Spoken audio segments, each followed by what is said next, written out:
పహల్గాం ఉగ్రదాడి తర్వాత జరిగినటువంటి పరిణామాలకు సంబంధించి ఏదైతే చర్చ కావాలని ఇన్ని రోజులు అడుగుతున్నారో ఆ చర్చ ఆరంభమైంది. రాజ్నాథ్ సింగ్ దీని మీద తొలుత చర్చని ప్రారంభించారు. ఎందుకంటే ఆయనే రక్షణ మంత్రి కాబట్టి. పహల్గాంలో ఉగ్రదాడి హేయమైన చర్య అంటూ బిగిన్ చేసి మతం పేరడిగి మరి పర్యాటకులను కాల్చి చంపారు. ఆపరేషన్ సింధూర్కు ముందు భారత సైనికులు చాలా జాగ్రత్తలు తీసుకున్నారు. పాకిస్తాన్లోని సామాన్య ప్రజలకు ఎలాంటి ఇబ్బంది లేకుండా దాడులు జరిపారు. పహల్గాం ఉగ్రదాడికి ప్రతీకారంగా పాకిస్తాన్ని వణికించిన ఆపరేషన్ సింధూర్ అన్నటువంటిది గుర్తుపెట్టుకోవాలి అన్నటువంటి విషయాన్ని చెప్పుకొచ్చారు. మే 7 రాత్రి భారత బలగాలు తమ శక్తి సామర్థ్యాలు చాటి చెప్పిన పీఓకే పాక్లోని ఉగ్ర స్థావరాల మీద దాడులు జరిపారు. మన సైనికులు 7 ఉగ్ర శిబిరాలని పూర్తిగా ధ్వంసం చేశారు. కేవలం 22 నిమిషాల్లో ఆపరేషన్ పూర్తి చేశారు. సింధూర్ అనేది వీరత్వానికి శౌర్యానికి ప్రతీక. ఆపరేషన్ సింధూర్ చేపట్టిన సైన్యానికి అభినందనలు. దేశ ప్రజలను రక్షించడం మా ప్రభుత్వ బాధ్యత. ఆపరేషన్ సింధూర్ తర్వాత పాక్ సైన్యం మనపై దాడికి దిగింది. దాయాద్ దాడుల్ని సమర్థంగా తిప్పికొట్టాం. మన సైనికులు మిస్సైళ్లతో విరుచుకుపడ్డారు. పాకిస్తాన్లోని మిస్సైల్ లాంచింగ్ స్టేషన్ ధ్వంసమైంది. శత్రువుల దాడులను భారత రక్షణ వ్యవస్థ సమర్థంగా తిప్పికొట్టింది. మన వాయుసేన పరాక్రమాన్ని ప్రపంచమంతా చూసింది. ఉగ్ర శిబిరాలే లక్ష్యంగా సైనికులు దాడులు జరిపారు.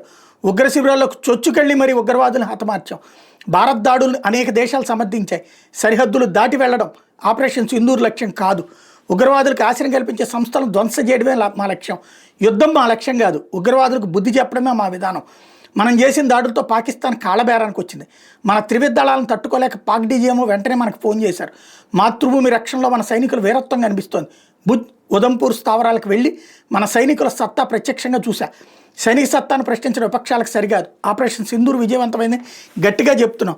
ఇలాంటి ఆపరేషన్లు జరిగినప్పుడు చిన్న చిన్న విషయాలు పట్టించుకోకూడదు. 40 ఏళ్ళు రాజకీయాల్లో ఉన్నా ఇలాంటి ప్రశ్నలు ఎప్పుడు వినలేదు. ఇలాంటి విషయాల్లో ఆచితూచి ఆలోచించి ప్రశ్నలు అడగాలి. 1962లో చైనాతో యుద్ధం జరిగిన విపక్షాలు ఎలాంటి ప్రశ్నలు వేసాయో తెలుసుకోవాలి. ఆనాడు విపక్షాలు భారత భూభాగం మన సైనికుల పరిస్థితి గురించి ప్రశ్నించాయి. మన సైనికులు చర్యను వాజ్పేయి ప్రశంసించారు. 99లో శాంతియుత పరిస్థితిని కోరుతూ వాజ్పేయి లాహోర్ యాత్ర చేపట్టారు. పాకిస్తాన్తో భారత్ స్నేహం కోరుకుంటుందని ఆనాడు వాజ్పేయి చెప్పారు. స్నేహస్తం చాచడమే భారత్ గొప్పతనం. ఆనాడు వాజ్పేయి తీవ్ర నిర్ణయం తీసుకుంటే పాక్ మర్నాడు సూర్యోదయం చూసేది కాదు.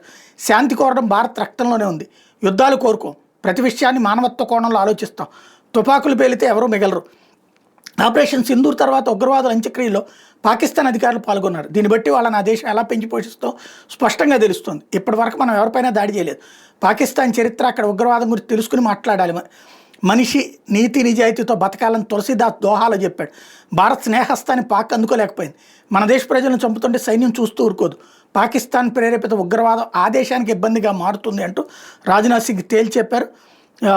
కీలకమైనటువంటి అంశాలు ఆపరేషన్ సింధూర్ మీద చర్చ జరుగుతున్నప్పుడు ఉగ్రవాదులు మట్టుబెట్టడం అన్నటువంటిది ఇక్కడ మరొక కీలకమైన అంశమైంది. దాంతో గూగుల్లో అవే తిరిగినాయి.